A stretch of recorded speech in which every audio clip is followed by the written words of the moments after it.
মহাপ্রভু শিবায়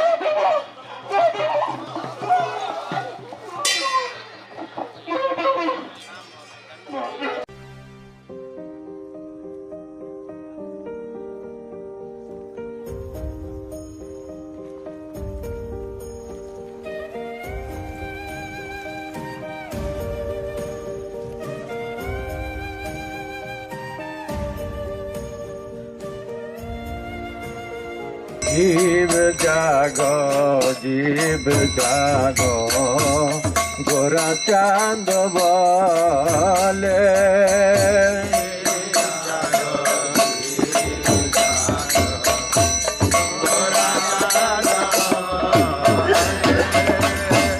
জীব জাগ গোরা চাঁদ বলে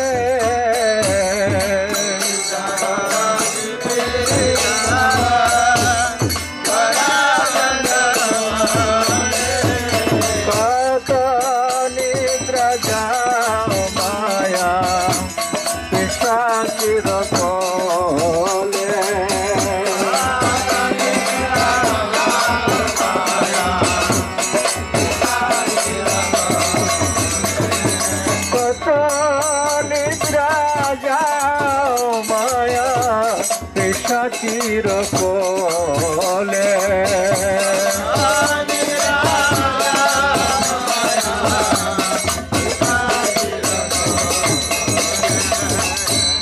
ভজিব বলিয়া এসে সংসার ভিতরে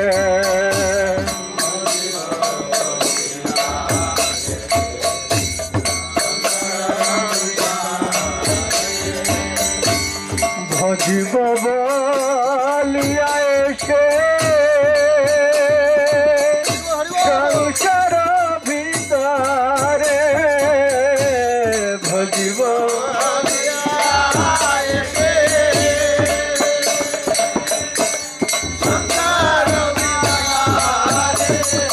ভুলিয়া রহিলে তুমি অবিদ্যার ভারে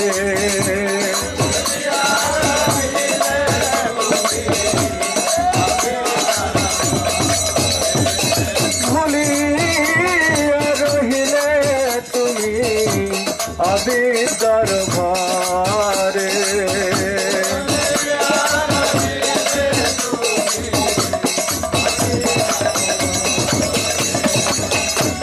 তোমারে লইতে আমি হইল অবতার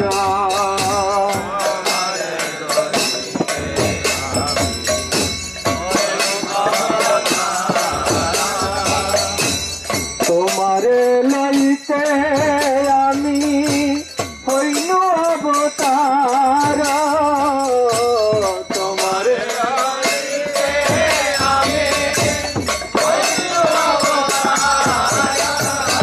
আমি বিনা বন্ধু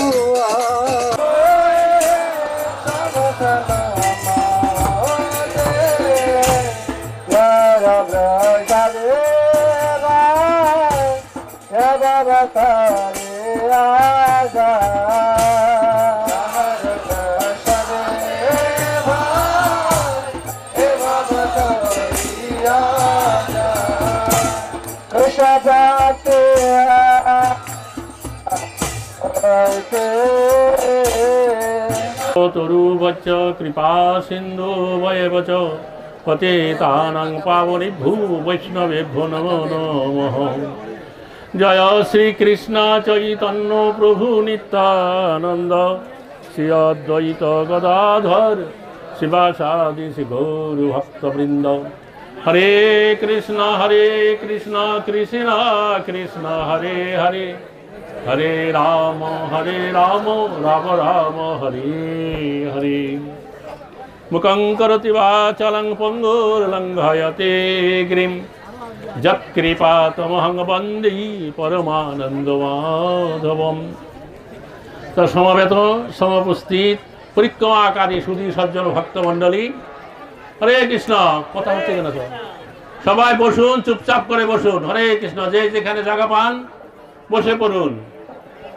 তা আপনারা এই নবদ্বীপ ধাম পরিক্রমা করতে করতে এখন যেখানে সে উপস্থিত হয়েছেন, এ হচ্ছে সীমান্ত দ্বীপের একটা স্থান, যার নাম হচ্ছে বেল পুকুর, বা সাধু ভাষায় বলা হয় বিল্লা পুষ্করণী। তো এই স্থান হচ্ছে বৃন্দাবনে যে বেলবন আছে, অভিন্ন বেলবনের সমান। হরে কৃষ্ণ। এখানে যে সত্যযুগে মুনি ঋষিরা শুধু এই বেল খেয়ে তারা তপস্যা করেছিলেন, বুঝতে পারছেন? এই জন্য এই স্থানে পরিক্রমাকারী ভক্তরা এসে তারা বেলের খোঁজ করেন, বেল খান। হরে কৃষ্ণ। এই জন্য বেল আপনাদের কাছে এসে গেছে। হরে কৃষ্ণ। তো আপনারা যে মায়াপুর যোগপীঠ ছেড়ে কিছু দূর যখন আগিয়েছেন, হরে কৃষ্ণ, তখন আপনারা রুদ্রদ্বীপে প্রবেশ করেছেন। রুদ্রদ্বীপ হচ্ছে 9টা দ্বীপের মধ্যে 9ম দ্বীপ। সেই রুদ্রদ্বীপে দর্শনীয় স্থান হচ্ছে নিদয়া, তারপরে শঙ্করপুর, আরও অন্যান্য স্থান আছে। তারপরে আপনারা যখন এগিয়ে যাচ্ছেন শঙ্করপুর ছেড়ে সীমান্ত দ্বীপে প্রবেশ করেছেন। তো এই সীমান্ত দ্বীপে এই স্থান অত্যন্ত গুরুত্বপূর্ণ স্থান। এখানে ব্রহ্মার চতুর্কুমার পুত্র তারা এখানে তপস্যা করে মহাপ্রভুর কৃপা পেয়েছিলেন সত্যযুগে, বুঝতে পারছেন? আর এই স্থান আপনারা শুনলেন অভিন্ন বেলবন বৃন্দাবনের। আর এখানে আরেকটা বিশেষত্ব হচ্ছে, এখানে নীলাম্বর চক্রবর্তী বাস করতেন। নীলাম্বর চক্রবর্তীকে আপনারা চিনেন? চিনেন তো? তিনি হচ্ছেন মহাপ্রভুর নানা, তাই তো? হ্যাঁ, নানা। শশী মাতার পিতা। তিনি সিলেটের হবিগঞ্জ বাস করতেন, সেখান থেকে এখানে এসে বসতি করলেন এবং মস্ত বড় জ্যোতিষী ছিলেন। তারই সেবিত বিগ্রহ হচ্ছে মদন গোপাল। তার পূর্বপুরুষ থেকে সেবিত এই বিগ্রহ মদন গোপাল আজও এখানে বিদ্যমান আছে, সবাইকে দর্শন দিয়ে কৃপা করছেন। সবাই মদন গোপাল দর্শন করেছেন তো? যারা করতে পারেননি তারা পরে দর্শন করে নেবেন। হরে কৃষ্ণ। তো প্রথমে আপনারা যে রুদ্রদ্বীপে প্রবেশ করলেন, সেই রুদ্রদ্বীপ হচ্ছে রুদ্রগণের স্থান। সেখানে একাদশ রুদ্র, মানে 11 জন রুদ্র সবসময় গৌরাঙ্গ মহাপ্রভুর ভজনা করছে। আর ছিল ভক্তি সিদ্ধান্ত সরস্বতী ঠাকুর প্রভুপাদ। সেই যে গ্রাম রুদ্রদ্বীপের একটা গ্রাম হচ্ছে নিদয়া, সেই নিদয়া গ্রামে তিনি রুদ্রদ্বীপ গৌরীয় মঠ স্থাপনা করেছেন। আর সেখানে আপনারা বোধহয় যান নাই, গিয়েছেন রুদ্রদ্বীপ গৌরীয় মঠে? যাওয়া হয়নি। তো সেখানে এক গৌরাঙ্গ মহাপ্রভুর একটা বিগ্রহ আছে। সেই বিগ্রহ আগে ছিল যেখানে চৈতন্য মঠ আছে, আপনারা বিকালবেলা যাবেন। সেই চৈতন্য মঠে সেই বিগ্রহ, গৌরাঙ্গ মহাপ্রভু বিগ্রহের সম্মুখে ভক্তি সিদ্ধান্ত ঠাকুর প্রভুপাদ 100 কোটি হরিনাম জপ করে প্রচার করতে বেরিয়েছিলেন। পরে যখন গৌরীয় মঠ স্থাপন হয় রুদ্রদ্বীপে, সেই বিগ্রহ গৌরাঙ্গ মহাপ্রভু বিগ্রহ রুদ্রদ্বীপে আছে, এখনো বর্তমান আছে। তো সেই গ্রামের নাম নিদয়া কেন? কারণ মহাপ্রভু 24 বছর শেষে মাঘ মাসে তিনি গৃহ ত্যাগ করে এই নিদয়া গ্রাম দিয়ে গঙ্গা পার হয়ে কাটোয়ায় গিয়েছিলেন। গঙ্গায় সাঁতার দিয়ে, নৌকা দিয়ে নয়, বুঝতে পারছেন? তখন শশী মাতা কান্না করতে করতে সেই গঙ্গার তীরে গিয়ে চিৎকার করে তিনি কাঁদছিলেন আর বলছিলেন যে মহানিমাই কোথায় গেল তোমরা বলো। তখন সেখানকার গ্রামবাসীরা কোনো প্রত্যুত্তর করে নাই, যার জন্য সেই গ্রামের নাম হচ্ছে নিদয়া। কোনো দয়া নাই, সতী মাতার কথার উত্তর প্রদান করেনি। তো সেখানে ভক্তি সিদ্ধান্ত প্রভুপাদ গৌরীয় মঠ স্থাপনা করে মহাপ্রভুর বিগ্রহ স্থাপনা করে সেবা প্রকাশ করেছেন। তার পরবর্তী যে গ্রামে আপনারা পার হলেন, সেই গ্রামের নাম হচ্ছে শঙ্করপুর। সেইখানে শঙ্করপুর গ্রাম কেন? কারণ শঙ্কর আচার্য যখন প্রকট লীলা করেছিলেন, তখন তিনি এই নবদ্বীপ ধামে এসে প্রথমে সেইখানে এসেছিলেন তার ওই যে নির্বিশেষ ব্রহ্মবাদ প্রচার করবার জন্য। তখন গৌরাঙ্গ মহাপ্রভু তাকে দেখা দিয়ে বললেন যে দেখো, এই যে নবদ্বীপ ধাম, এই হচ্ছে আমার অত্যন্ত প্রিয় স্থান। তুমি এই নবদ্বীপবাসী ভক্তগণকে বিড়ম্বনা করো না, তুমি অন্য কোথায় চলে যাও, অন্য কোথায় গিয়ে তোমার মত প্রকাশ করো, প্রচার করো। তখন শঙ্করাচার্য এই নবদ্বীপ ধাম ছেড়ে অন্যত্র চলে যায়। যেহেতু সেই গ্রামে শঙ্করাচার্য এসেছিলেন, যার জন্য সেই গ্রামের নাম আজও আছে কি? শঙ্করপুর। বোঝা গেল? তো তো যাই হোক, তো এইরকমভাবে এই নবদ্বীপ ধামে গুপ্তভাবে সমস্ত তীর্থ, সমস্ত মুনি ঋষিরা এখানে আছে। আর সেই রুদ্রদ্বীপে একাদশ রুদ্র, মানে 11 জন রুদ্র, তারা সবসময় গৌরাঙ্গ মহাপ্রভুর নাম ভজনা করছে গুপ্তভাবে থেকে। সেই হরিনাম সংকীর্তনে তারা নিত্য কীর্তন করছেন। আর এই যে আপনারা এলেন, তারপরে শঙ্করপুর পেরিয়ে যখন এসে তখন এই সীমান্ত দ্বীপে আপনারা প্রবেশ করলেন। তারপরে যে রাজাপুর জগন্নাথ মন্দির, সেও সীমান্ত দ্বীপে।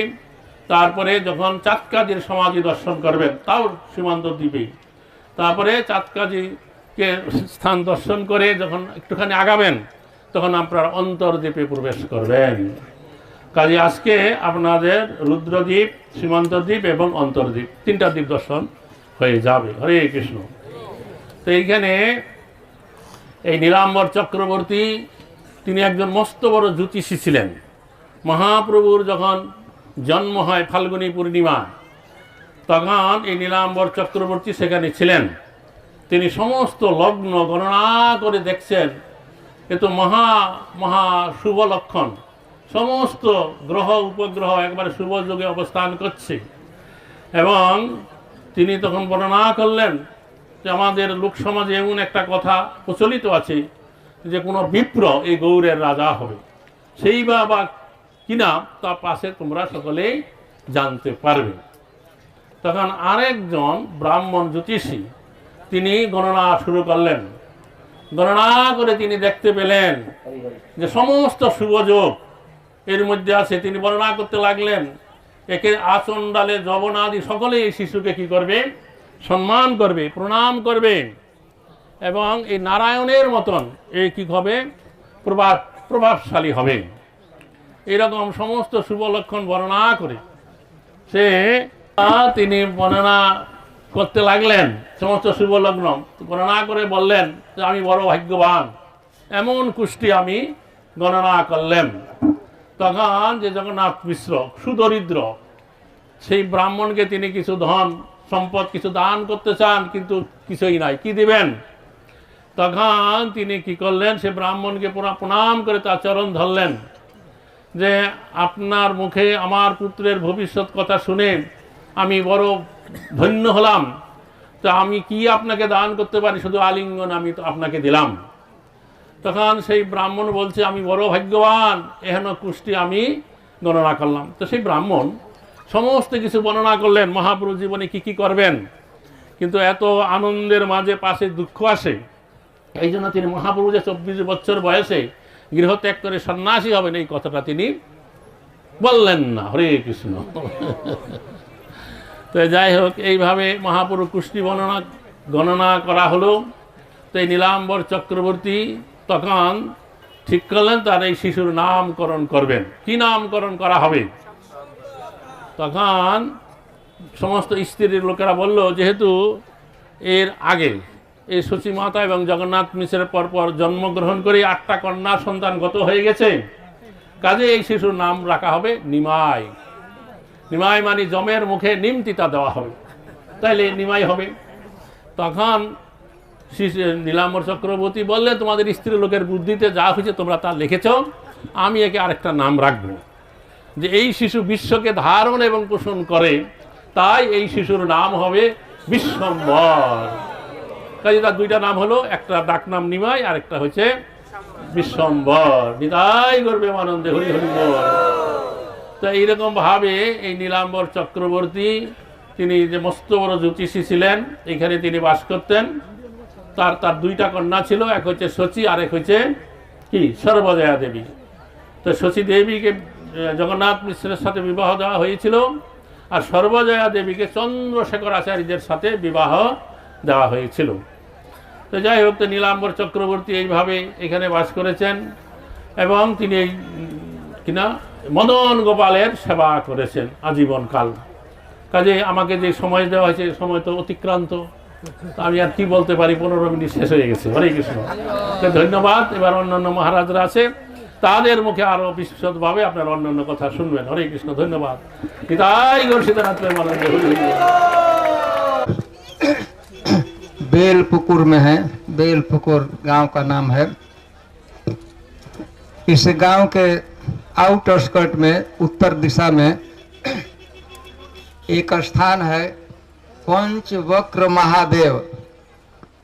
पंच ने पांच, वक्र मतलब चेहरा मुंह, और महादेव ने शिव। तो शिव जी की यहाँ स्थिति है पंचवक्र महादेव।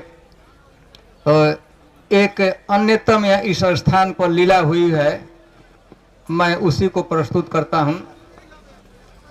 शिव जी के विषय में है। यहाँ पर इस क्षेत्र में कुछ ब्राह्मण निवास करते थे और वो ब्राह्मण लोग कुछ सिद्धि प्राप्त करना चाहते थे। उनको क्लियर नहीं था क्या करना है, लेकिन इतना चाहते कि सिद्धि प्राप्त करना है। तो सिद्धि प्राप्त करने के लिए वहां पर जहां पंचवक्र महादेव जी हैं, जहां उनका श्री विग्रह है, शिवलिंग है, तो वहां वो इकट्ठे हो गए और शिव जी की आराधना करने लगे। तो शिव जी की आराधना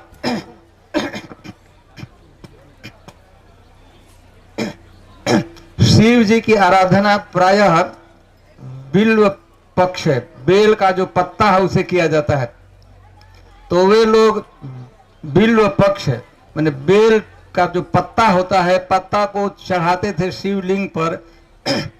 उन्होंने 15 दिन तक 2 सप्ताह से थोड़ा ज्यादा भजन किया, शिव जी की आराधना किया। 15 दिन के अंदर शिव जी प्रकट हो गए। कहे कि ब्राह्मण लोग आपने बहुत तपस्या किया, भजन किया, मैं तो आशुतोष हूँ, 15 दिन हमको लेट हो गया।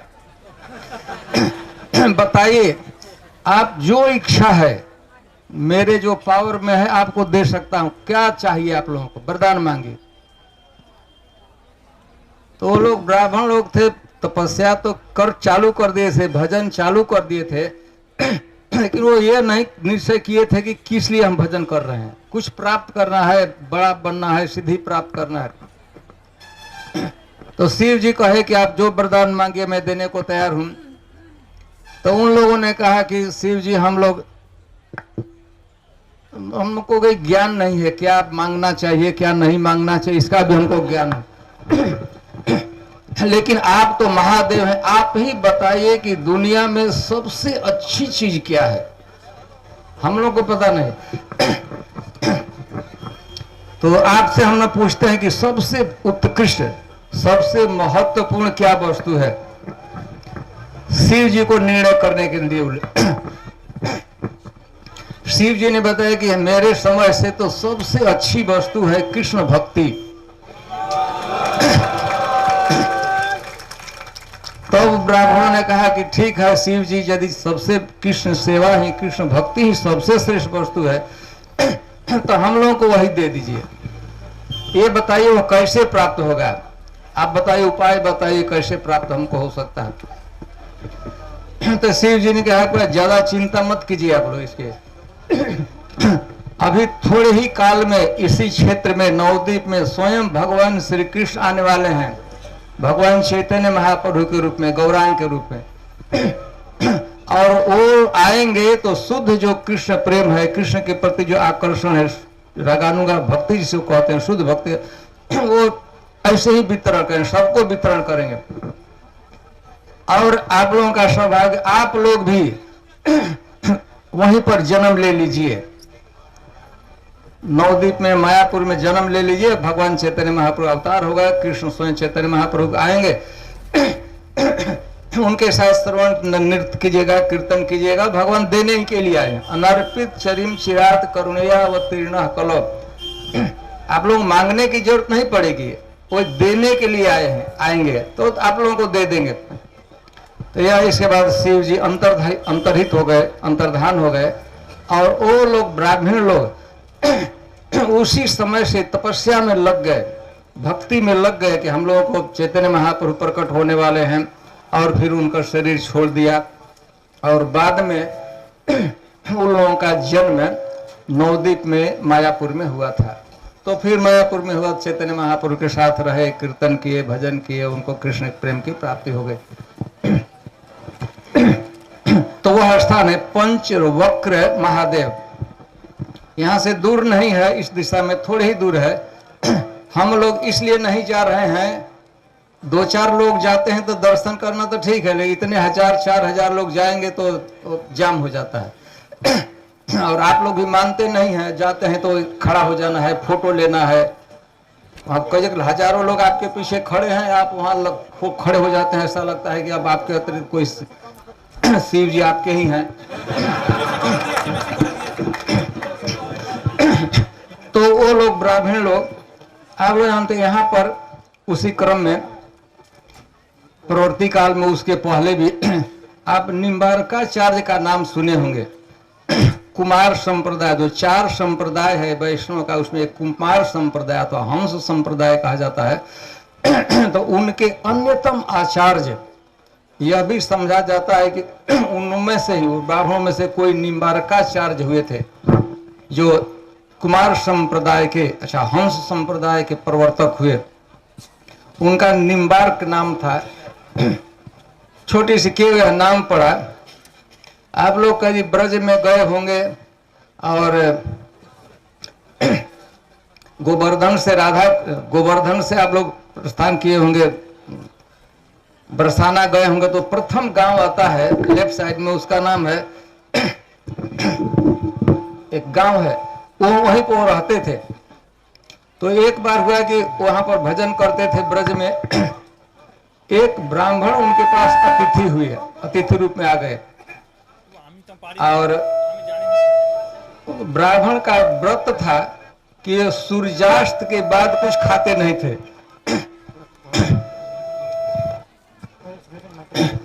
आप मोबाइल को वहां से दूर हटाइए। तो ब्राह्मण उनके पास अतिथि थे और बिना सूर्यास्त के बाद वो कुछ भोजन नहीं करते थे। तो निम्बारकाचार्य उनके आतिथ्य को स्वीकार किया और उनको भोजन की व्यवस्था कर रहे थे। करते करते विलंब हो गया, सूर्य अस्त हो गए, पश्चिम क्षितिज सूर्यास्त हो गया। इसके बाद खाना देने के लिए निम्बारकाचार्य है, तो उनको पता लगा कि सूर्यास्त के बाद कुछ नहीं खाते हैं। तो निम्बारकाचार्य बहुत दुख हुआ कि हमारे घर में प्रिय अतिथि आए हैं, खाली पेट कैसे सो सकते हैं। तो बड़ा अतिथि का बहुत भारी तिरस्कार होगा। अतिथि भगवान के रूप, अतिथि भगवान का रूप होता है। सूर्य अस्त हो गए थे, उन्होंने सूर्य से प्रार्थना की, हे भगवान सूर्य, हमारे धर्म की रक्षा कीजिए, हमारा अतिथि हमारे घर में भूखा न। तो सूर्य लौट आए। तो लौटे तो एक नीम का पेड़ था, ठीक उसके नीम के ऊपर वो दिखाई पड़े। नीम मतलब नीम, अर्क मतलब सूर्य, तो इसलिए यह घटना घटी थी, तो उनको नाम ही हो गया निम्बार्क। तो उनका स्थान यहाँ आए थे, वहाँ पर भी निम्बारकाचार्य जी भजन किए थे। वो पंच वक्र महादेव जी के पास ही बैठकर, चैतन्य महाप्रभु से पहले थे, भजन किए थे, इसलिए उनका निम्बार्क नाम हो गया। तो यह संक्षेप में पंच वक्र महादेव परिक्रमा के मार्ग में, विशेषकर बेलपुखुर के अन्यतम दर्शनीय स्थानों में होता है। लेकिन भीड़ के कारण, देर के कारण हम लोग नहीं जा सकेंगे। आप लोग उस लीला को स्मरण कर लीजिए। पंच वक्र महादेव, बिल्व पूरा इतना ना है, बिल्व पक्ष पंच वक्र महादेव, पक्ष मतलब 15 दिन में उनकी भक्ति पूरी हुई थी। तो यह संक्षिप्त लीला है। हरे कृष्ण, जय श्रील प्रभुपाद की जय।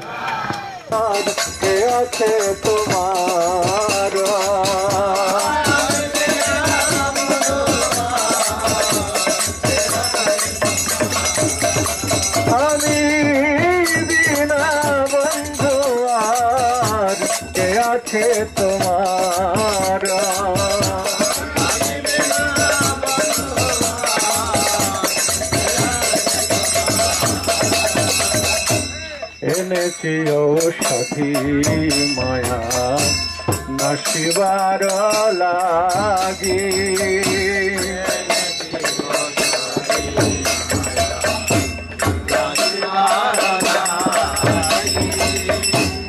এনেছি ঔষধি মায়া নাশিবার লাগি।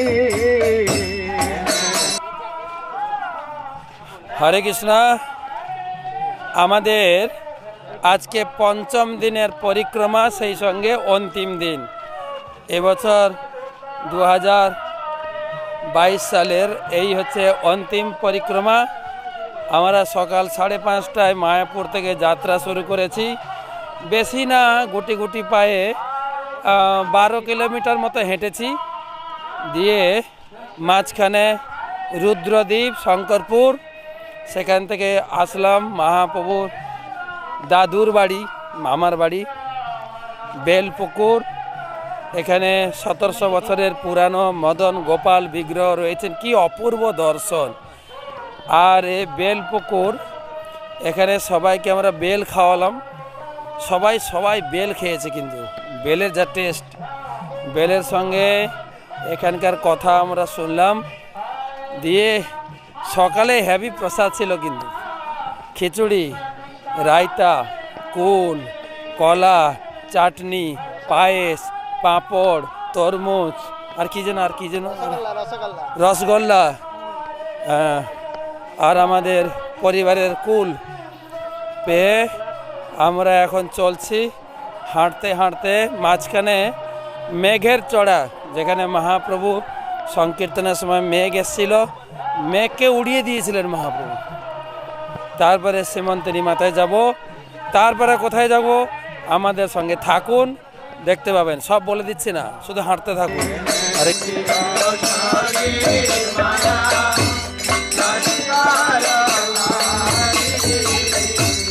এনেছি ঔষধি মায়া, নাশিবার লাগি।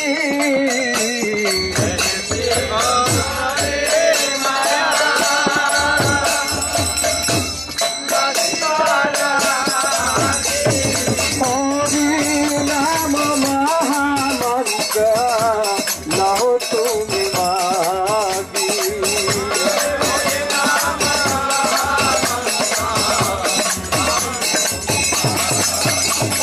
হরি নাম মহামন্ত্র লহ তুমি মাগি।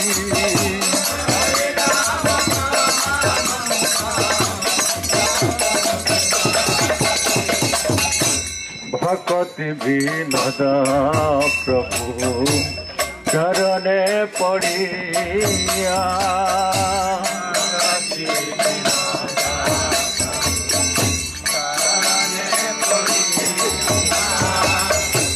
ভকতি বিনোদ প্রভু চরণে পড়িয়া।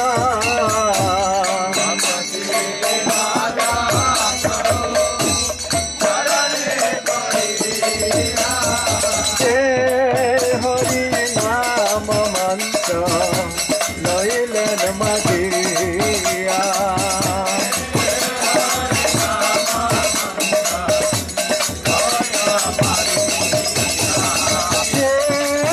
হরি নাম মন্ত্র লইলেন মাগিয়া।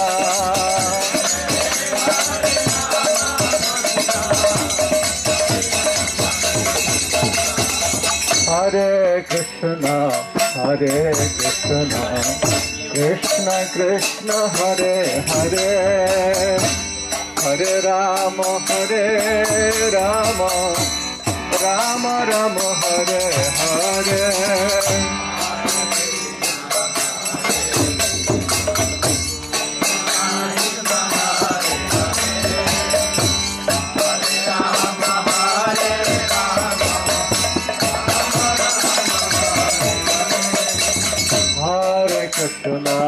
হরে কৃষ্ণ কৃষ্ণ কৃষ্ণ হরে হরে, হরে রাম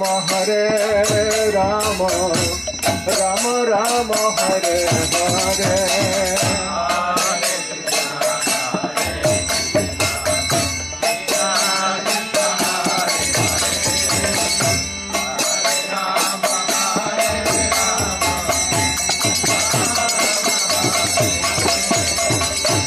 হরে Krishna Krishna Krishna Hare Hare, Hare Rama, Hare Rama, Rama Rama, Hare Hare.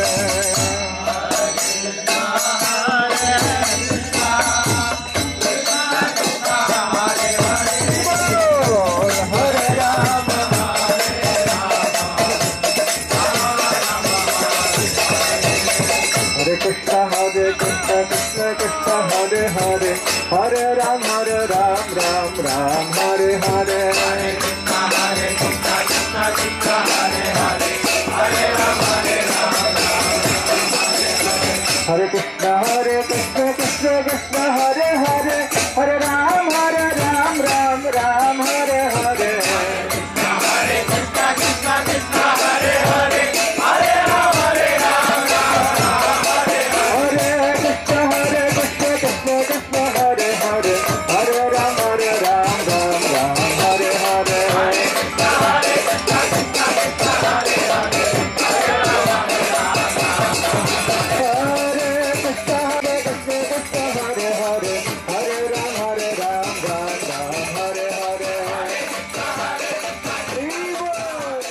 Gaurang महाप्रभु की जय हो, नवद्वीप मंडल परिक्रमा की जय हो। देखिए आज परिक्रमा का पंचम दिवस है, वो अंतिम दिवस है। इसी सुंदर दिवस के साथ परिक्रमा का अविस्मरणीय है।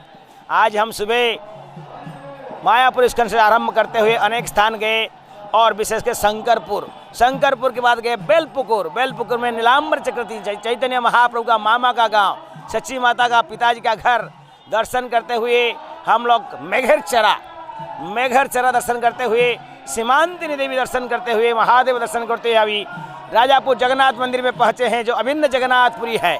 यहाँ हम दर्शन करते हुए कथा कीर्तन होगा, ड्रामा होगा और उसके पश्चात यहाँ से हम चांदका जी, केलावेचा श्रीधर अंगन, माउसी बाड़ी व चैतन्य मठ, फिर वहाँ से मुरारी गुप्ता का पाठ और वहाँ से हम जाएंगे शिवाश अंगन, वो दर्शन करते हुए जन्मस्थान होते हुए हम चलेंगे इस्कन मंदिर, इस्कन मायापुर धाम में और वहाँ पर हमारे लंच प्रसाद होगा। और आज परिक्रमा का समाप्त और आज से शुरू होगा महा कीर्तन मेला। कीर्तन माला का अभी जो अधिवेश होगा, शुरू होगा, अधिवास शुरू होगा आज और काल से कीर्तन माला शुरू हो जाएगा। जय हो श्री नवद्वीप मंडल परिक्रमा खे, शील प्रभुपाद खे, गौर हरि प्रेमानंदे। কাজের সমাধির কথা, চাঁদকাজী সমাধির কথা বলা হবে, মুরারি গুপ্তের সিপাটের কথা বলা হবে। আপনারা এখানে বসুন, খুব সুন্দর প্রাকৃতিক একদম সুন্দর ছাউনি করা আছে, ঠান্ডা। আপনারা বসুন, শ্রবণ করুন, হরিকথা শ্রবণের মাহাত্ম্য আপনারা উপলব্ধি করতে পারবেন। যতক্ষণ না আপনারা মন দিয়ে শ্রবণ করবেন ততক্ষণ বুঝতে পারবেন না, তাই আপনারা শ্রবণ করুন, দেখবেন এই ধামের মাহাত্ম্য কিভাবে আপনাদের হৃদয়ে স্ফুরিত হচ্ছে এবং খুব সুন্দরভাবে মহারাজ তার গুণগান করবেন খোলাবেচা শিকারে। আপনারা অবশ্যই মন দিয়ে শ্রবণ করুন। হরি বল। নিতাই গৌর সীতানাথ প্রেমানন্দে, হরি হরি হরি বল বল হরি। তো আপনারা শুনলেন, আপনারা এখন জগন্নাথের বাগানে এসেছেন। এখানে জগন্নাথ আছেন নিত্যকাল। এটা হচ্ছে অভিন্ন পুরুষোত্তম ক্ষেত্র, জগন্নাথপুরী ধাম। তো কী করে জগন্নাথ এখানে এলেন, জগন্নাথের ধাম হলো, এই কথা অন্য কেউ বলবেন। তো আমি শুধু এর পাশে আছে খোলাবেচা শ্রীধর অঙ্গন, এর পিছনটায়, আমাদের পিছনে আপনাদের সামনের দিকে। তো সেই খোলাবেচা শ্রীধর সম্বন্ধে আমি সংক্ষেপে বলবো, কারণ গত বছর এখানে অনেক কথা হয়েছিল, যারা গত বছর যোগদান করেছিলেন, কারণ এখানে প্রসাদ ছিল। প্রসাদ পেয়ে বিকালবেলা ধীরে ধীরে হেঁটে হেঁটে মায়াপুরে গেছেন দর্শন করতে করতে। তো এবার যেহেতু প্রসাদ মায়াপুরে, আমার মনে হয় অনেকেই এখানে না থেমে চলেই গেছে এবং যত ভক্ত পরিক্রমা করছে এখানে মনে হয় তার 4 ভাগের 1 ভাগ আসে, অনেকে এদিক ওদিক হয়ে গেছে। যাই হোক, আমি সংক্ষেপে বলবো। এই খোলাবেচা শ্রীধর উনি ব্রজলীলায় কৃষ্ণের যে দ্বাদশ গোপাল আছে তার একজন গোপাল ছিলেন, যার নাম ছিল ব্রজলীলায় কুসুমাসব। সেই কুসুমাসব গোপাল এই গৌর লীলায় তিনি খোলা বেচা শ্রীধর রূপে এখানে অবতীর্ণ হয়েছেন। আমাদের পিছনের দিকে, আপনাদের সামনের দিকে কিছুটা দূরে তার অঙ্গন আছে, যাকে বলা হয় খোলা বেচা শ্রীধর অঙ্গন। তো এই খোলা বেচা শ্রীধর এখানে বাস করতেন। তার কিছু সামান্য জায়গা জমি ছিল, সেই জায়গা জমিতে তিনি এই থোর, কলা, মূলা, শাকসবজি চাষ করতেন। আর কি করতেন, এই নিকটস্থ যে বামনপুকুর বাজার আছে সেখানে গিয়ে তিনি তা বিক্রি করতেন। আর তা বিক্রয় লব্ধ যা কিছু অর্থ তিনি পেতেন তার অর্ধেকের দ্বারা তিনি কি করতেন, গঙ্গা পূজায় ব্যয় করে দিতেন। আর বাকি অর্ধেক দ্বারা তিনি তার এই সংসার যাত্রা নির্বাহ করতেন আর উচ্চ করে হরিনাম কীর্তন করতেন। তা আশেপাশে লোকেরা তারা কেউ খোলা বেচা শ্রীধরের মহিমা জানতো না। তারা ভাবতো এবং মনে করতো এই বেটা চাষার বেটা, পেট ভরে খেতে পায় না, তাই রাত্রে ঘুম হয় না, তাই এরকম উচ্চ করে হরিনাম করে। বুঝতে পারছেন? কিন্তু সেই সময় মহাপ্রভু নিমাই পণ্ডিত রূপে এই নদিয়া নবদ্বীপ মায়াপুরে তিনি অবস্থান করছিলেন এবং তিনি কি করতেন, মাঝে মাঝে প্রায় দিনই এই বামনপুকুর বাজারে যেতেন এই শাকসবজি কিনে আনবার জন্য। তিনি তার এই যে নিত্য সিদ্ধ পার্শ্বদ খোলা বেচা শ্রীধর, তাকে তিনি জানেন। তো তার কাছে তিনি কি করতেন, গিয়ে তার সাথে হাস্য পরিহাস করে কথা বলতেন। বুঝতে পারছেন? মুজলীলায়ও কুসুমা শাখার সাথে কৃষ্ণ হাস্য পরিহাস করেছেন এবং এই গৌরলীলা তো তাই করছেন। হরে কৃষ্ণ। তারপরে কি হয়েছে, এই খোলা বেচা শ্রীধর খুব সত্যবাদী ছিলেন, মহারাজ যুধিষ্ঠির মতন সত্যবাদী। তিনি যেই দ্রব্য যেই দামে বিক্রি করবেন সেই দামে লোকের কাছে চাইতেন। কখনো এরকম না একটু বাড়ায় দাম বলবেন, পরে আবার কমাই দেবেন। তো যারা এই খোলা বেচা শ্রীধরকে জানতো তারা তার কাছ থেকে শ্রীধর যেই দাম বলতে সেই দাম দিয়ে তার সেই দ্রব্যটা কিনতেন। কিন্তু মহাপ্রভু যখন খোলা বেচা শ্রীধরের কাছে থোর, মোচা, অন্যান্য সবজি নিতেন, খোলা বেচা শ্রীধর দাম বলতো, মহাপ্রভু তার অর্ধেক দাম দিতেন। বুঝতে পারছেন? এই নিয়ে প্রভু এবং ভৃত্যের মধ্যে সেই দ্রব্য নিয়ে কাড়াকাড়ি হতো। মহাপ্রভু বলতেন, কেন শ্রীধর, তুমি তো গঙ্গায় পূজায় অর্ধেক ব্যয় করে দাও, আমাকে কিছু ছাড় দিতে তোমার দোষটা কোথায়? আমাকে তুমি কিছু ছাড় তোমাকে দিতে হবে। তাই এইভাবে মহাপ্রভু জোর করে তার কাছে থোর, কলা, মূলা নিতেন এবং অর্ধেক দাম দিতেন। খোলা বেচা শ্রীধর চিন্তা করতেন যে ব্রাহ্মণের ছেলে, তাকে আমার এমনি কিছু দেওয়া উচিত, কিন্তু আমি গরিব, দিতে পারি না। তথাপি সে যে আমার কাছ থেকে জোর করে নেয়, এও আমার সৌভাগ্য। তো একদিন মহাপ্রভু জিজ্ঞাসা করলেন, আরে শ্রীধর, তুমি আমাকে কি বাসো, অর্থাৎ তুমি আমাকে কি মনে করো, আমি কে? তখন খোলা বেচা শ্রীধর বলছেন যে তুমি হচ্ছে ব্রাহ্মণ, বিষ্ণুর অংশ। তখন মহাপ্রভু বলে, না, তুমি আমাকে একদম চিনতে পারলে না, আমি কে জানো? এই যে তুমি যে প্রতিদিন গঙ্গা পূজা করো, আমি হচ্ছে সেই গঙ্গার পিতা।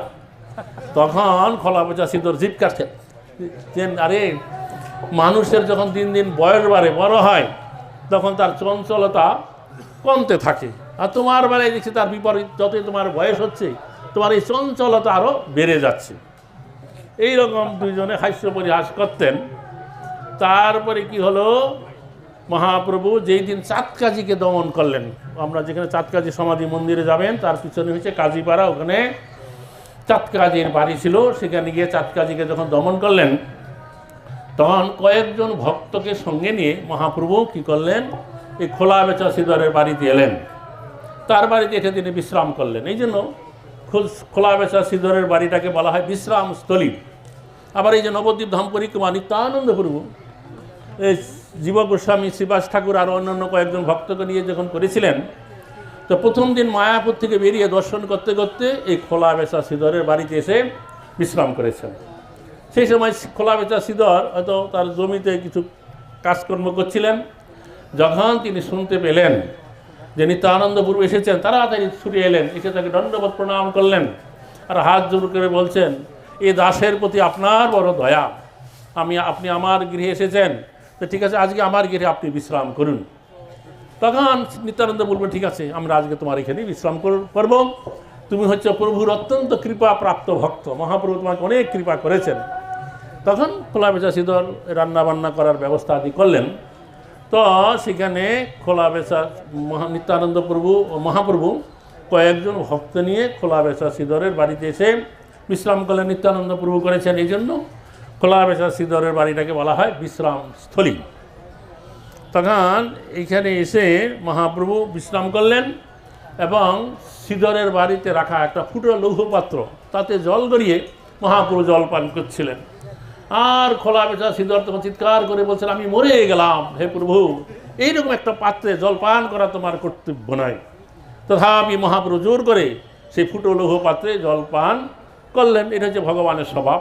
ভগবান তার ভক্তের দ্রব্য জোর করে কেড়ে কেড়ে খায়, আর অভক্তের দ্রব্য থেকে উল্টিয়ে না চায়। তার প্রমাণ আপনারা জানেন, কুরুক্ষেত্রে মহাভারতে বর্ণনা করা আছে, ভগবান শ্রীকৃষ্ণ যখন হস্তিনাপুর গিয়েছিলেন সন্ধি স্থাপনা করতে, যাতে যুদ্ধটা না হয়।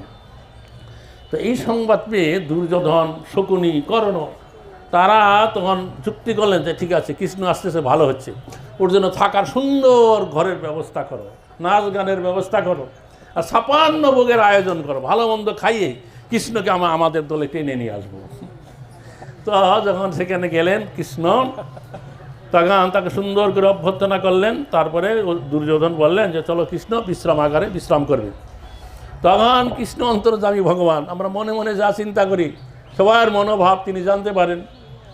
দুর্যোধনের মনোভাব জানতে পেরেছে। তখন কৃষ্ণ বলছে, না, আমি তোমার ওখানে যাব না, আমার পিসিমা অর্থাৎ কুন্তি দেবী যেখানে আছে বিদুরের ঘর, আমি সেখানে যাব। আর বিদুর প্রস্তুত ছিলেন না মোটেই যে কৃষ্ণকে তার ঘরে নিয়ে যাবেন। তখন বিদুর 2 হাত বাড়িয়ে বলছে, কৃষ্ণ তুমি আসো। তৎক্ষণাৎ তার সাথে চলে গেলেন। আর দুর্যোধনের তো রেগে আগুন, আমরা এত কিছু আয়োজন করেছি, আর সে কিনা বিদুরের ঘরে যাচ্ছে, গিয়ে খাবে নাকি খুদের চালের কাণ্ড খাবে। কৃষ্ণ সেখানেই গেলেন, সেখানে যা আয়োজন করছে তাই খেলেন। তো তেমনি তার ভক্তের দ্রব্য কৃষ্ণ এরকম কেড়ে কেড়ে খায়, কিন্তু অভক্তের দ্রব্য অনেক আয়োজন করলেও তার প্রতি ফিরে না তাকায়। তাই তিনি ফুটো লৌহপত্রে জলপান করলেন এবং সেখানে কিছুক্ষণ অবস্থান করে খোলা সিঁদুরের সাথে হাস্য পরিহাস করে কথা বললেন। মহাপ্রভু বললেন যে দেখো সিঁদুর, এই নবদ্বীপে কত মানুষ তারা চণ্ডী পূজা করে, বিশ্বহরি পূজার করে অনেক ধন সম্পদের অধিকারী হচ্ছে, আর তুমি এই যে উচ্চ করে কৃষ্ণনাম করো, আবার গঙ্গা পূজা করো, তা তোমার অবস্থা এত দারিদ্র কেন? আমি দেখতে পাই যখনই তুমি যেই কাপড় পরিধান করে থাকো তার শিরা ফাটা, আর তুমি যেই ঘরে বাস করো সেই ঘরের চাল হচ্ছে ফুটু, ঘরের থেকে আকাশ দেখা যায়, খড়গাছি নাই, মানে গ্রাস হাউস, খড়গাছি নাই। তখন খোলা বেচা সিঁদুর বলছেন, হে প্রভু, এই যে আমার বস্ত্র শিরা ফাটা হতে পারে, তো নতুন বস্ত্র পরিধান করলে একসময় তা ছিঁড়ে যাবে, ফেটে যাবে, তো আমার বস্ত্র শিরা ফাটা হলেও আমি তো সবসময় বস্ত্র পরিধান করেই থাকি, বস্ত্রহীন তো আমাকে কখনো থাকতে হয় না। আর আমার ঘরে চাল ফুটা হতে পারে, তথাপি আমি তো ঘরেই বাস করি, গাছতলায় তো আর আমাকে থাকতে হয় না। তখন মহাপ্রভু হাসছে যে হে সিঁদুর, তোমার কাছে অনেক গুপ্তধন আছে, এই নবদ্বীপের লোকেরা তা কেউ জানে না, আমি সবার কাছে তা জানিয়ে দেব। খোলা বেচা সিঁদুর তখন হাসছে। বৈষ্ণব আচার্যরা সিদ্ধান্ত করেছেন, এই যে মহাপ্রভু খোলা বেচা সিঁদুরের সাথে পরিহাস করে বললেন তোমার অনেক গুপ্তধন আছে, সে কোন গুপ্তধন? অর্থাৎ আমাদের এই দুর্লভ মানব জীবন প্রাপ্ত হয়ে এমন ধন সম্পদ উপার্জন করবার জন্য আমাদের যাবতীয় চেষ্টা নেওয়া উচিত, যেই ধন সম্পদ আমাদের ইহকাল এবং পরকালের পথের পাথেয় হয়। আর যেই ধন সম্পদ অনেক ছল চাতুরি কপটতা করে মানুষ অর্জন করে, তো সে তেমন ধনের সাথে দেহত্যাগ করার সাথে সাথেই তার সাথে আর কোনো সম্বন্ধ থাকে না। তেমন ধন সংগ্রহ করবার জন্য আমাদের কোনো রকম চেষ্টা করা উচিত নয়।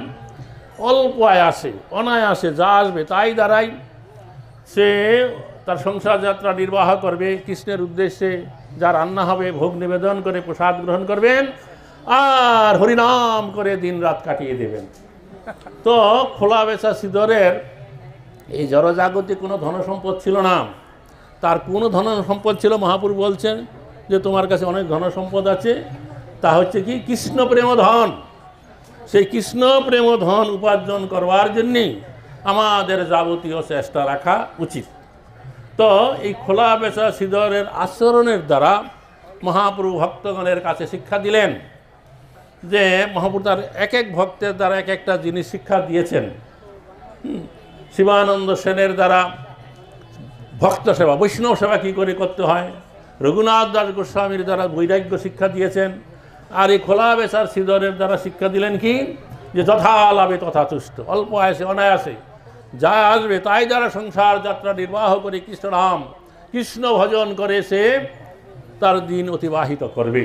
কখনোই অতিরিক্ত ধন সম্পদ সংগ্রহ করবার জন্য কোনো রকম চেষ্টা ভক্ত করবে না। আমেরিকা, ইউরোপ চলে যাবে না ডলার পাউন্ড কামাবার জন্য, যাতে করে ভালো বাড়ি ঘর করবো, ভারী পত্নী গাড়ি থাকবে, এই চেষ্টা ভক্তগণের জন্য নয়। খোলা বেচা সিধরের দ্বারা মহাপ্রভু সেই আচরণেই শিক্ষা দিয়ে গেছেন। তারপরে মহাপ্রভু একসময় শিবাস অঙ্গনে তার বিষ্ণু খাট্টায় বসে তিনি সাতপহরিয়া ভাব প্রকাশ করলেন এবং চতুর্ভুজ রূপে ভক্তগণকে দেখা দিলেন। কোন ভক্তের কার কী ঈপ্সিত ইচ্ছা আছে তা জানলে তা পূরণ করতে লাগলেন। তখন মহাপ্রভু বলে, তোমরা কয়েকজন যাও, এই নগরের শেষ প্রান্তে খোলা বেচা সিধর বাস করে, তাকে ধরে নিয়ে আসো আমার কাছে। সে আমার এই যে প্রকাশ এটা সে দর্শন করুক, কার আরাধনা করছে, কার নাম করছে, সাক্ষাৎ সে দর্শন করুক।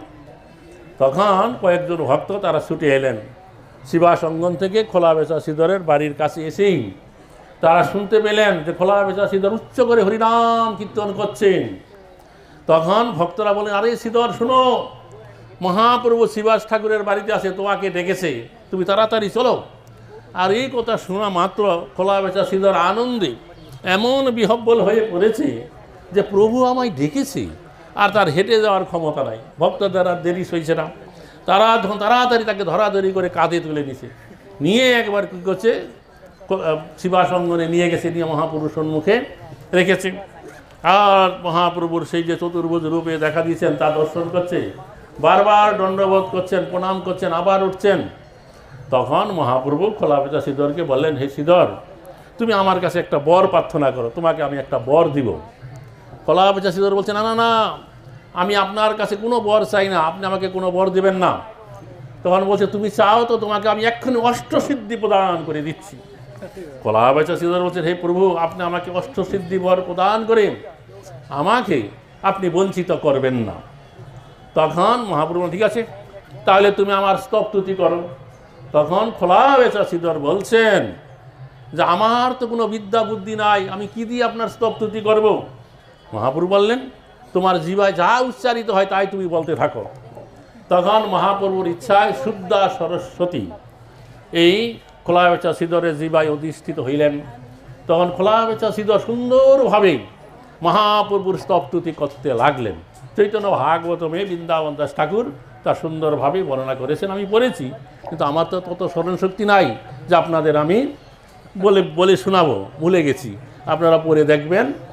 তো তার এইরকম স্তবস্তুতি শুনে উপস্থিত যত ভাগবত মহাপণ্ডিত ব্যক্তিরা আছে, ভক্তরা আছে, তারা তখন অবাক হয়ে গেল। তারা তখন বলাবলি করতে লাগলো, এই যে খোলা বেচা সিধর এই থোর, কলা, মূলা, সবজি বিক্রি করে যেই সম্পদ প্রাপ্ত হলো, এই নবদ্বীপে বড় বড় পণ্ডিত, সন্ন্যাসী, যোগী, তপস্বী, তারা তা কোনোদিন জানতেও পারলো না, বুঝতেও পারলো না। তারপরে মহাপ্রভু বলেন, হে সিধর, তুমি আমার কাছে অন্তত একটা বর প্রার্থনা করো, তোমাকে আমি একটা বর দিব। তখন খোলা বেচা সিধর বলছেন, হে প্রভু, আপনি যদি আমাকে নিতান্তই কোন একটা বর দিতে চান, তাহলে আমাকে এই বর দেন, যেই ব্রাহ্মণ কুমার আমার কাছ থেকে জোর করে থোর, কলা, মূলা চেয়ে নিল, সেই আমার নিত্য প্রভু হোক, এছাড়া আমি আর অন্য কোনো বর চাই না।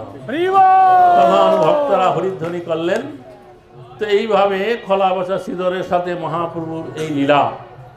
তারপরে কি হয়েছিল, যে মহাপ্রভুর বাড়িতে নিত্য খোলা বেচা সিধর তার বাড়িতে যে লাভ হতো, সবজি হতো, তা তিনি যোগান দিতেন।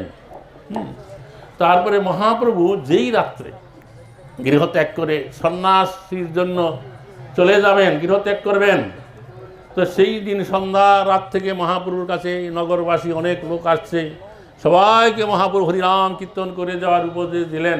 একটু রাত হলো, তখন এই খোলা বেচা সিধরে তার বাড়িতে হওয়া একটা লাউ নিয়ে মহাপ্রভুকে ভেট দিলেন, রাখলেন। মহাপ্রভু তখন মনেই মনে চিন্তা করলেন, আমি খোলা বেচা সিধরের এই যে দ্রব্য থুর কলা মূলা জোর করে কেড়ে কেড়ে খেয়েছি, আমি আজ শেষ রাত্রে গৃহত্যাগ করে চলে যাব, তা আগামী কয়েকদিন হতে এই বাড়িতে রন্ধন কার্যই হবে না। তো খোলা বেচা সিধরের দেওয়া দ্রব্য এমনি বৃথা যাবেই। তখন তৎক্ষণাৎ আরেক ভক্ত এনে কিছু দুধ দিয়ে গেল। তখন মহাপ্রভু মাকে ডেকে বললেন, মা এই এক্ষুনি এই লাউ এবং এই দুধ দিয়ে লাউয়ের পায়েস তৈরি করো। তখন সতী মাতা তাই করলেন, ভগবানকে ভোগ দিলেন, মহাপ্রভুর কাছে নিয়ে এলেন। মহাপ্রভু নিজে একটুখানি খেলেন, আর উপস্থিত যত ভক্ত ছিল তাদেরকে বন্টন করে দিলেন। তো সেটাই ছিল মহাপ্রভুর গৃহত্যাগ করার পূর্বে শেষ ভোজন, সিধরের দেওয়া স্বাদের লাউয়ের পায়েস। তো বাংলাদেশে একটা গান আছে, স্বাদের লাউ বানাইলো মোরে বৈরাগী। তো মহাপ্রভু খোলা বেচা সিধরের দেওয়া লাউয়ের পায়েস খেয়ে তিনি বৈরাগ্য ধর্ম গ্রহণ করতে চলে গেলেন। তারপরে এই যে খোলা বেচা সিধরের বাড়ির দক্ষিণ পূর্ব দিকে একটা মাঠ আছে, ওই মাঠটাকে বলা হয় ময়ামারি মাঠ। এটা হচ্ছে বৃন্দাবনের অভিন্ন যে মথুরার উপকণ্ঠে যে স্থান আছে, তালবন, অভিন্ন তালবন। আর এই যে চাঁদকাজি যে সমাধি বামনপুকুর বাজার, এটা হচ্ছে মথুরা নগর। মথুরা নগরের নিকটে তালবন আছে, আর এখানেও সেই তালবন, অভিন্ন তালবন ময়ামারি মাঠ আছে। এটা কেন? এটা হচ্ছে আমাদের একটা এই নবদ্বীপ ধামের একেবারে উত্তর প্রান্ত, সীমান্ত দ্বীপের শেষ রুক্কুণপুর বলে একটা জায়গা আছে। ওই রুক্কুণপুরে দাপর যুগের শেষে বলরাম এসেছিলেন। তো বলরাম যখন এলেন, তখন সেখানকার ব্রাহ্মণেরা জানালেন এখানে কোলা নামে একটা অসুর আছে, সে সবসময় আমাদের কি করে বিরক্ত করে, কোনো ধর্মকর্ম করতে দেয় না, আপনি একে দমন করুন। তখন বলরামের সাথে সে কোলা অসুরের কী হলো, যুদ্ধ হলো। গদা দিয়ে আঘাত করতে করতে বলরাম তার মাথা ফাটিয়ে দিলেন, তার নিপাত হয়ে গেল।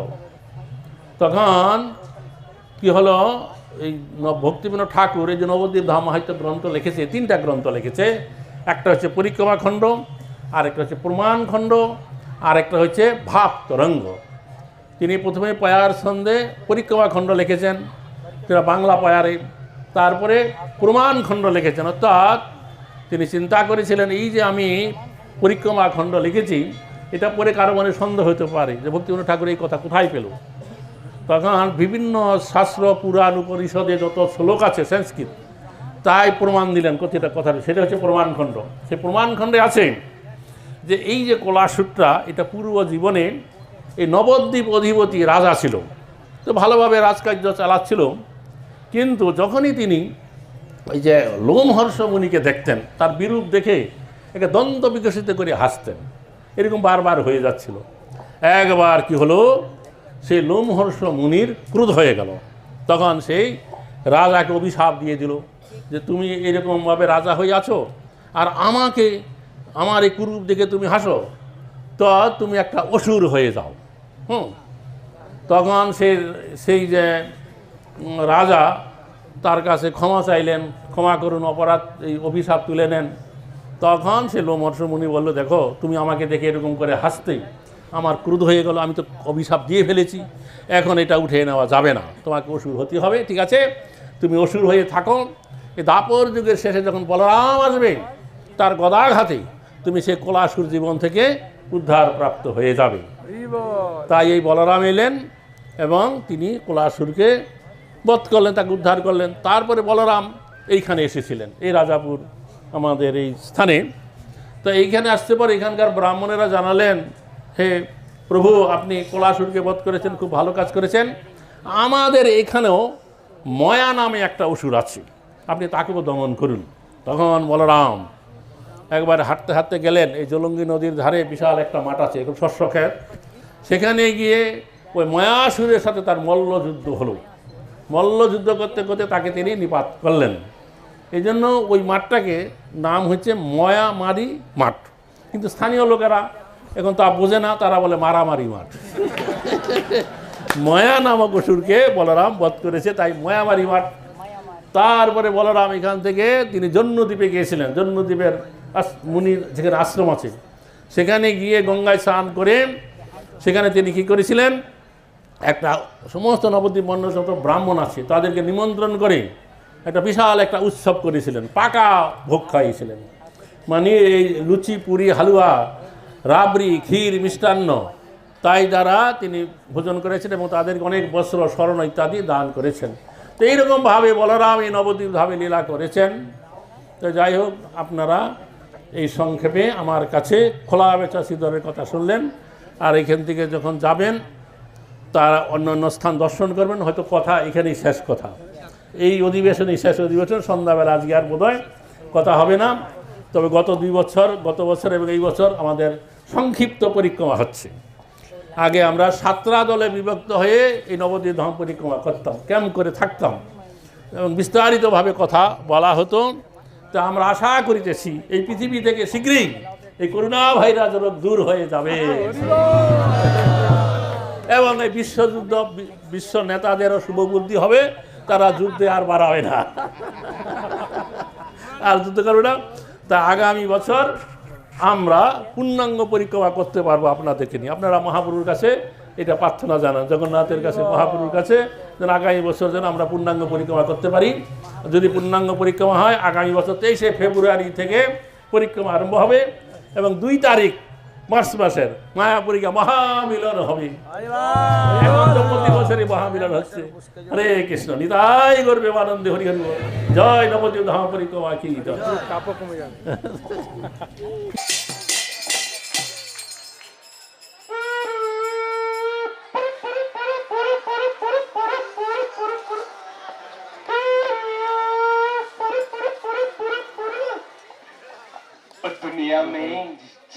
दुनिया में तुम लोगों को धोखा कभी हो जाता है, क्योंकि मायापुर में जानका जी का अवतार होता है। ओ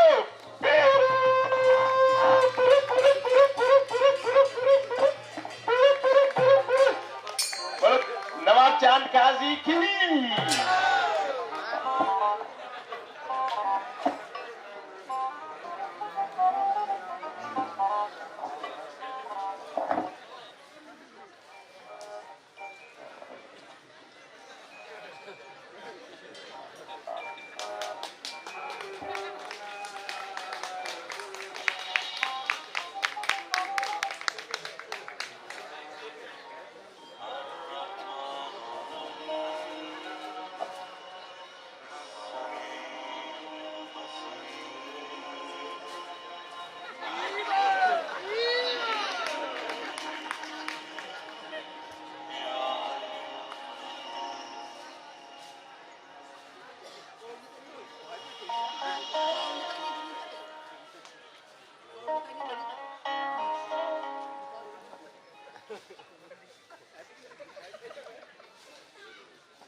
बख्तावर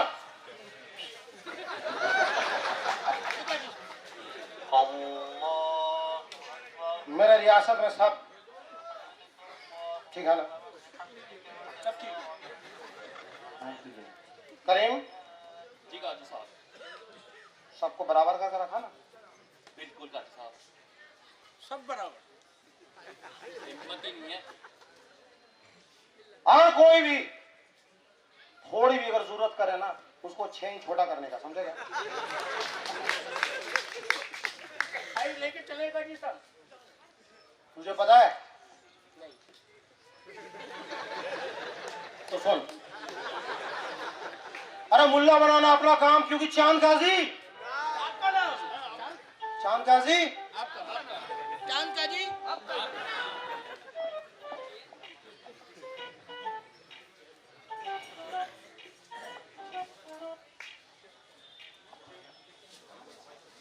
कौन है भाई? अस्सलाम वालेकुम काजी साहब, अस्सलाम वालेकुम।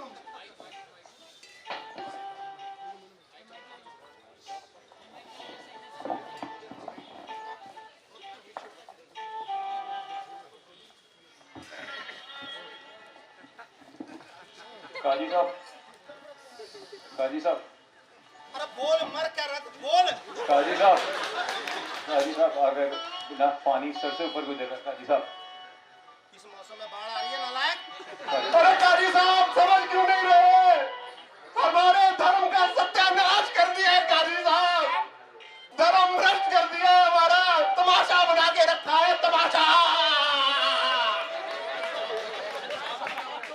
काजी साहब, अगर आपने कुछ नहीं किया ना तो कुछ दिनों में सारी तरफ जो है ये कंठी वाले और ये जो है पुंडरक तिलक वाले दिखेंगे आपको। काजी साहब, हर तरफ हरे कृष्णा हो रहा है, हरे कृष्णा। ना मुरादो, मैं तुम्हारे गर्दन को तुम्हारे धड़ से अलग कर दूंगा अगर ये बात गलत निकली तो। अरे काजी साहब, आपको विश्वास नहीं हो रहा, ये हरे कृष्णा वाले ना खुद सोते हैं ना हमको सोने देते हैं, हर वक्त हरे कृष्णा हरे रामा, हरे कृष्णा हरे रामा, पागल करके रखा है मेरे को तो। अच्छा सुनो पंडितों, अगर तुम्हारी बात सच निकली तो तुम्हें पारितोषित किया जाएगा। नहीं काजी साहब, लेकिन कंकालो सुनो, अगर तुम्हारी बात गलत निकली तो अपने अम्मी और अब्बू को याद कर लेना। काजी साहब, चल बता किधर है वो सब। चलिए काजी साहब दिखाते हैं आपको। चलिए काजी साहब, उस श्रीवास के घर चलिए। भाई इन गंजों की इतनी हिम्मत, इन्हें मैं भी बताता हूँ। हट,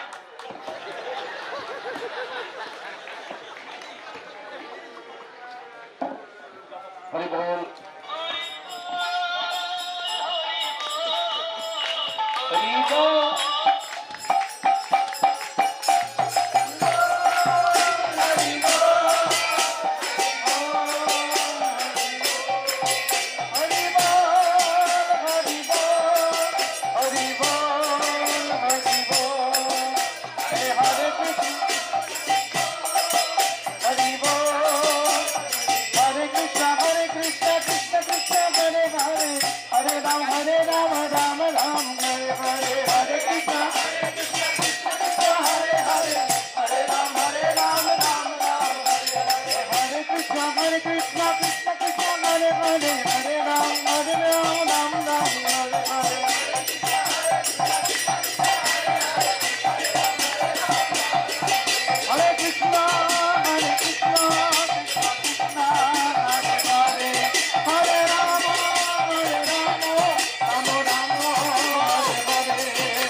किसकी हिम्मत हुई? मुझे पता नहीं है, मेरा इलाका है। तुम सब कीड़े मकोड़े पहले घर के अंदर गाते थे, अभी सड़क पर निकल के गा रहे हो। अरे तुम्हारी हिम्मत कैसे हुई? रे करीम, फोड़ दे, तोड़ दे, छोड़ दे, मारो लोगो, मारो लोगो, मारो, एक करो छोड़ना मत, मारो, मारो, शाबाश।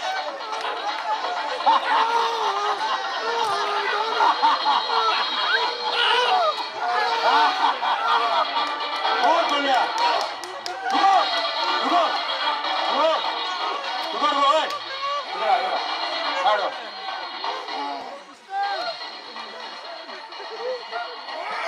सुन सुन, तेरा गुनाह भागा मैं बताता हूँ। आज शाम हो गया है इसलिए मैं छोड़ रहा हूँ। याद रखना, अगर दोबारा इसी जरूरत की, इधर देख, मुल्ला बनाऊंगा, तुम सबका धर्म ले लूंगा मैं। तू जानता नहीं है, क्योंकि मुल्ला बनाना मेरा काम, शान काजी मेरा नाम। चलो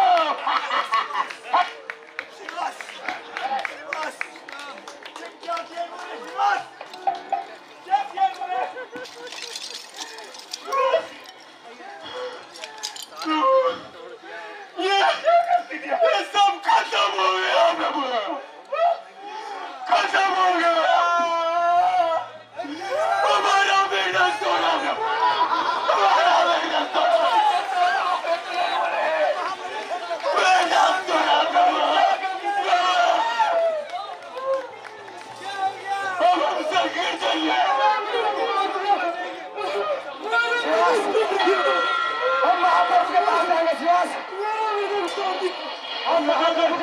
जाएंगे। गदाधर, तुम चिंता मत करो, तुम चिंता मत करो। महाप्रभु है ना, महाप्रभु, महाप्रभु के पास जाएंगे, महाप्रभु के पास। चलो हरिदास, महाप्रभु। हरे कृष्णा हरे कृष्णा कृष्णा कृष्णा हरे हरे हरे राम राम राम हरे हरे हरे कृष्णा महाप्रभु, महाप्रभु, शिवाय प्रभु,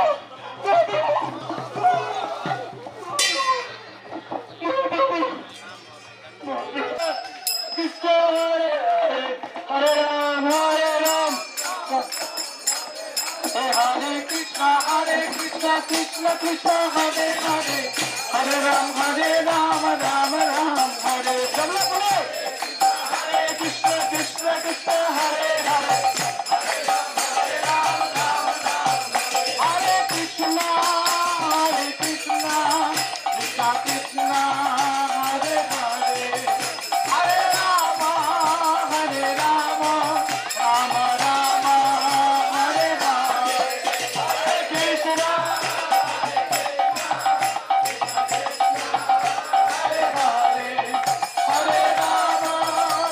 राम राम राम हरे हरे हरे कृष्णा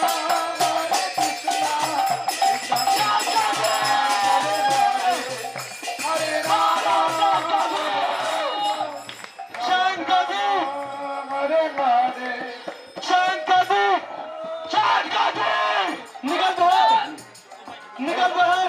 करीम करीम अरे ये बता, इतना ये हल्ला गुल्ला क्यों हो रहा है? अबे कहाँ छिपा हुआ है? बाहर निकल।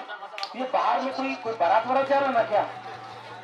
काजी साहब, ये बारात नहीं है, ये तुम्हारी मैयत की तैयारी हो रही है। बाहर निकल चांदगाजी, नहीं छोड़ूंगा तुझे आज। निकल बाहर। चांदगाजी नहीं है, चांदगाजी नहीं है। निकल बाहर। मार खाना है तुम्हारा गांव, लेकिन नाम है तुम्हारा बदनाम। चांदगाजी का नाम है बदनाम। निकल डरपोक, कहाँ छिपा बैठा है तू? निकल बाहर चांदगाजी, नहीं छोड़ेंगे तुझे आज। निकल बाहर।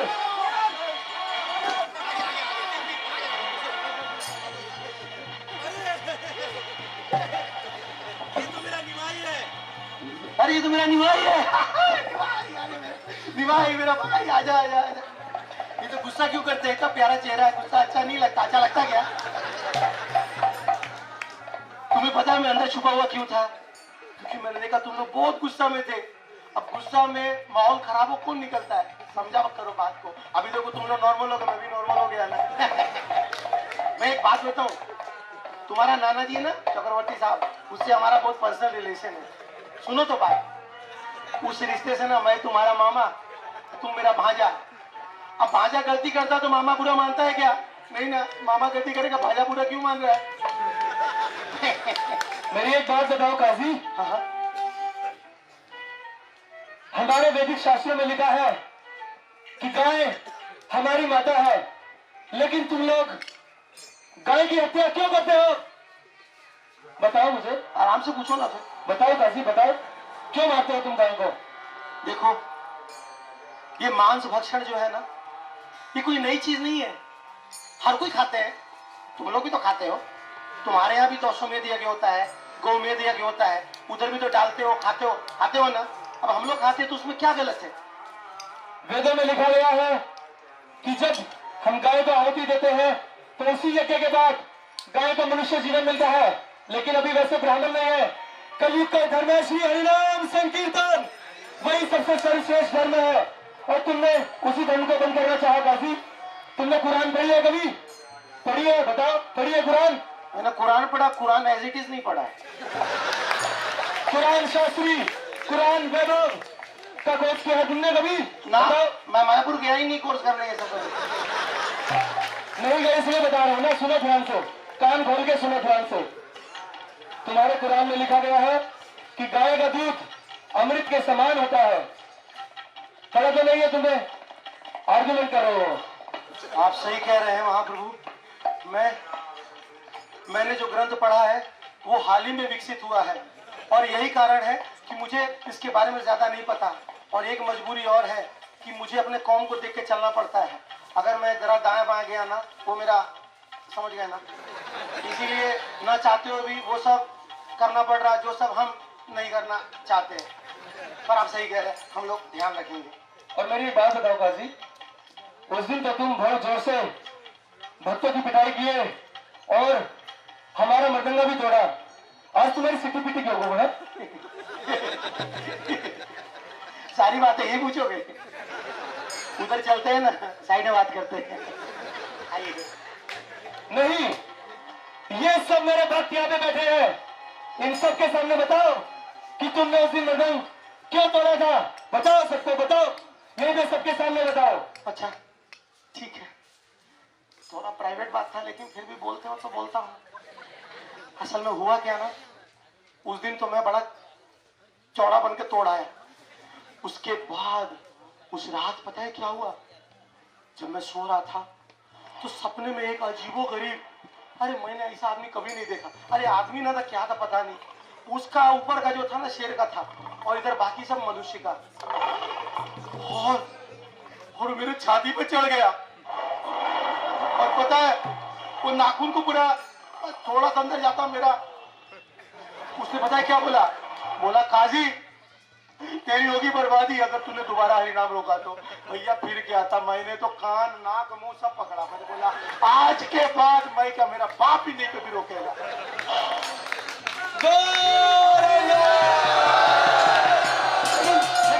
अभी खत्म नहीं हुआ, अभी खत्म नहीं हुआ।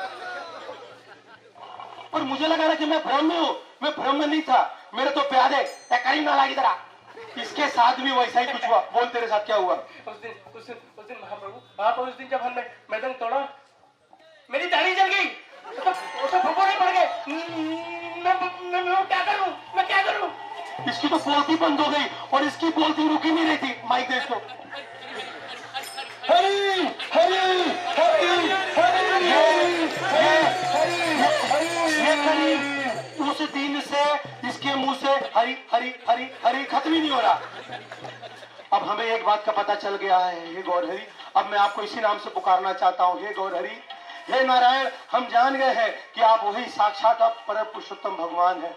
अब आप हमें क्षमा करो, हमने जो गुस्ताखी की है उसको हम भुगते हैं। अब हम आज के बाद कभी ऐसी गलती नहीं करेंगे। हमें क्षमा करो, हमें माफ करो। उठो जानकारी, उठो उठो। मैंने तुम्हें क्षमा किया। तुमने भगवान के 3 बार नाम लिए, नारायण, हरि, कृष्णा। मैंने तुम्हें माफ किया काशी, मैंने तुम्हें माफ किया। आप साक्षात महावदन न्याय है महाप्रभु, आपकी लीला परंपार है। आप ना जाने मेरे जैसे कितनों काजियों का इस संसार में उद्धार करने के लिए आए। आज मैं इस सभा में घोषणा करता हूं कि आज के बाद मैं क्या, मेरे आगे आने वाली पीढ़ी वो भी इस हरिनाम को बिल्कुल रोक नहीं सकती। जहां जहां आप हैं वहां आपका हरिनाम होगा। बोलो हरे कृष्णा कृष्णा कृष्णा हरे हरे, हरे राम राम राम हरे हरे कृष्णा कृष्णा कृष्णा हरे हरे, हरे कृष्णा हरे हरे कृष्णा कृष्णा कृष्णा हरे हरे, हरे राम हरे राम राम राम हरे हरे, हरे कृष्णा कृष्णा कृष्णा हरे हरे, हरे राम हरे राम राम राम हरे कृष्णा कृष्णा हरे हरे, हरे राम राम राम हरे हरे। गीता गो हरि बोल, हरि बोल, हरि बोल, हरि बोल, गीता गो हरि बोल, हरि बोल, हरि बोल।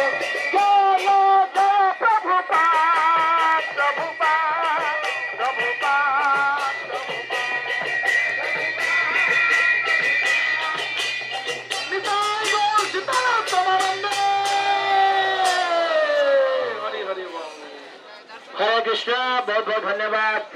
दिल्ली की यूथ भक्त ने सुंदर ड्रामा किया, विशेष करके धन्यवाद देंगे रुक्मणी कृष्ण प्रभु को।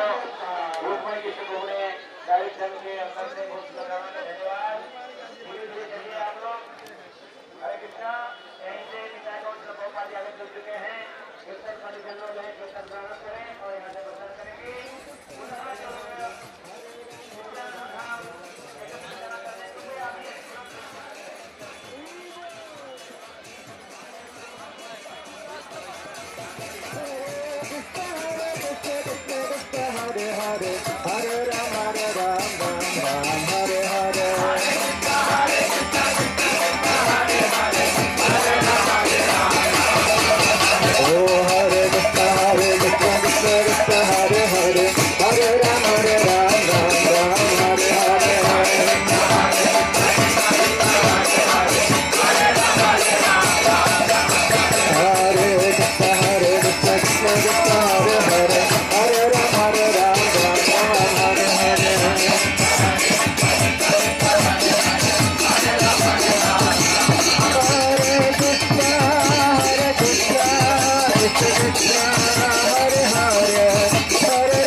कृष्ण हरे राम हरे राम हरे राम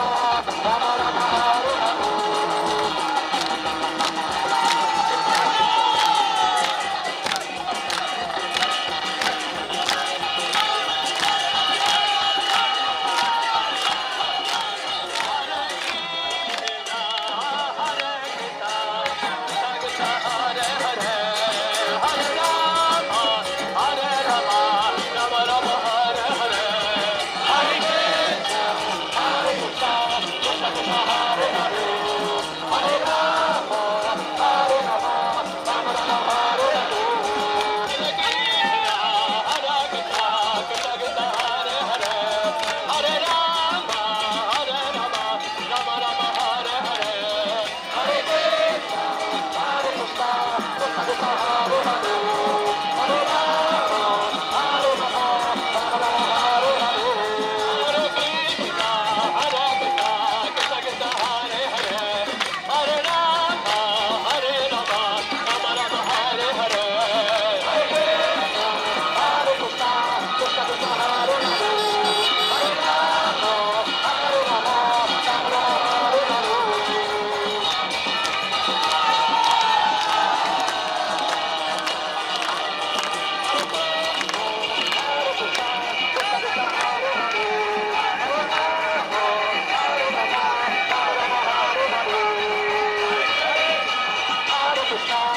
Hare